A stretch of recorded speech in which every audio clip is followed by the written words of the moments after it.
Richani here for the sportscourier.com with UFC middleweight Dan Miller. How you doing, Dan? Not too bad. How are you guys? What brings you here to the MMA World Expo? I'm doing a signing with Head Rush today, and just a fan too.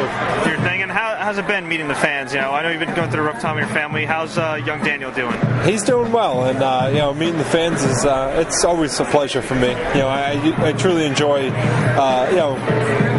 mingling with the fans. I do, and Danny's doing well right now. It's good to hear. And with the Fox deal, and FX, your brother's fighting in the main event of FX against Melvin Guillard. Do you feel like the accessibility to fighters with fans is going to grow, or you think it's going to become kind of like regular sports where it might be a little bit tougher now?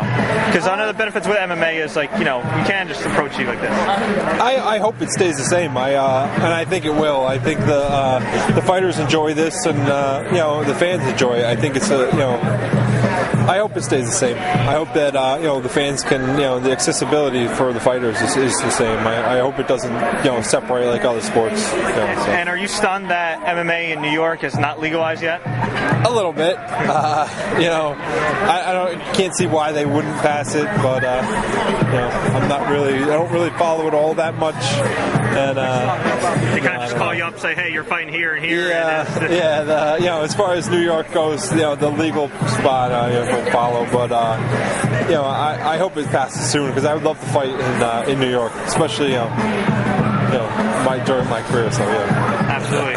And you did fight Palhares back in Brazil in the summer, and tough fight, great fight, in my opinion, one of the fights of the night, but it was a kind of a mind-numbing moment in the first round when he was pounding you, and then I guess he thought that he wanted to fight, and he got up on the cage, and what was going through your mind when Palhares just got off of you and did his little celebration? At first, I couldn't hear anything, and I was just trying to defend myself, so at first I had no idea what happened. I thought maybe the ref said something. I couldn't hear. I wasn't paying attention to what Herb Dean was saying. I was trying to defend myself, and makes sense. Yeah, so he jumped off, and I yelled something explicit and got up, and I turned to my corner, and Jim's like, "Fight's not over. Get it after him." So then I turned around and I saw him sitting on the cage, and I didn't know what to do.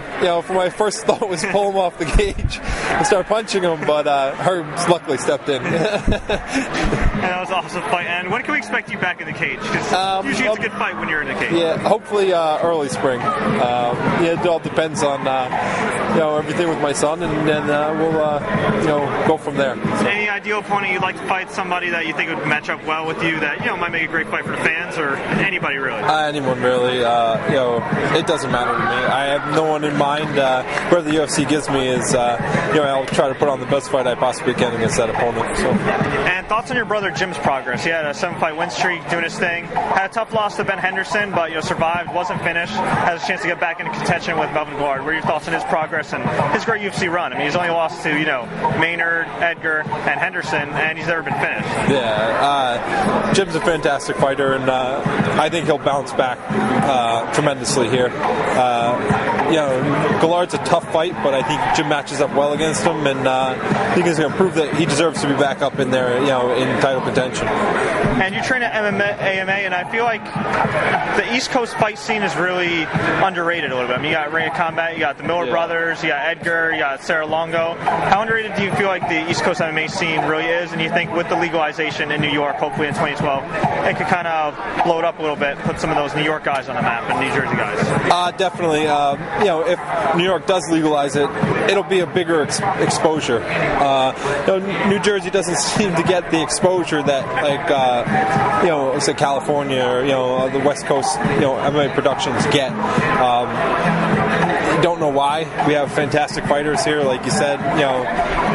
Edgar, lightweight champion from Jersey. Yeah, exactly. And Charlie, and there's a bunch of good guys just in our gym that don't get the exposure that they really deserve. So I think it'll put a bigger spotlight on it on the East Coast MMA. So. And who's somebody we should keep an eye on at AMA? We just interviewed one of your training partner, Andy Main. Anybody besides him that we should keep an eye on that might be coming up in the big leagues, either in Bellator, Strikeforce, UFC? If the UFC does put a 125-pound division in, Sean Santella. He's one of the best 25-pounders out there. He's doing phenomenal at 135, and it's it's too big for him. So, once, if the UFC does put it in, he's going to be a force to be reckoned with. Sean is a fantastic fighter.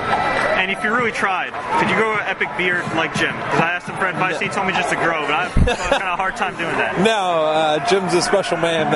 He's got a special beard. No, I can't. I've tried. Believe me, I've tried, and it's pretty ugly and hideous. So. And I'll get sharing this. Where can fans find you online and donate to young Daniel for his cause? The Daniel James Miller Foundation.wordpress and AMAFightClub.com. Excellent. Both places. Are you on Twitter as well? I am on Twitter. It's Dan Miller 185 on Twitter, and Facebook's Dan Miller.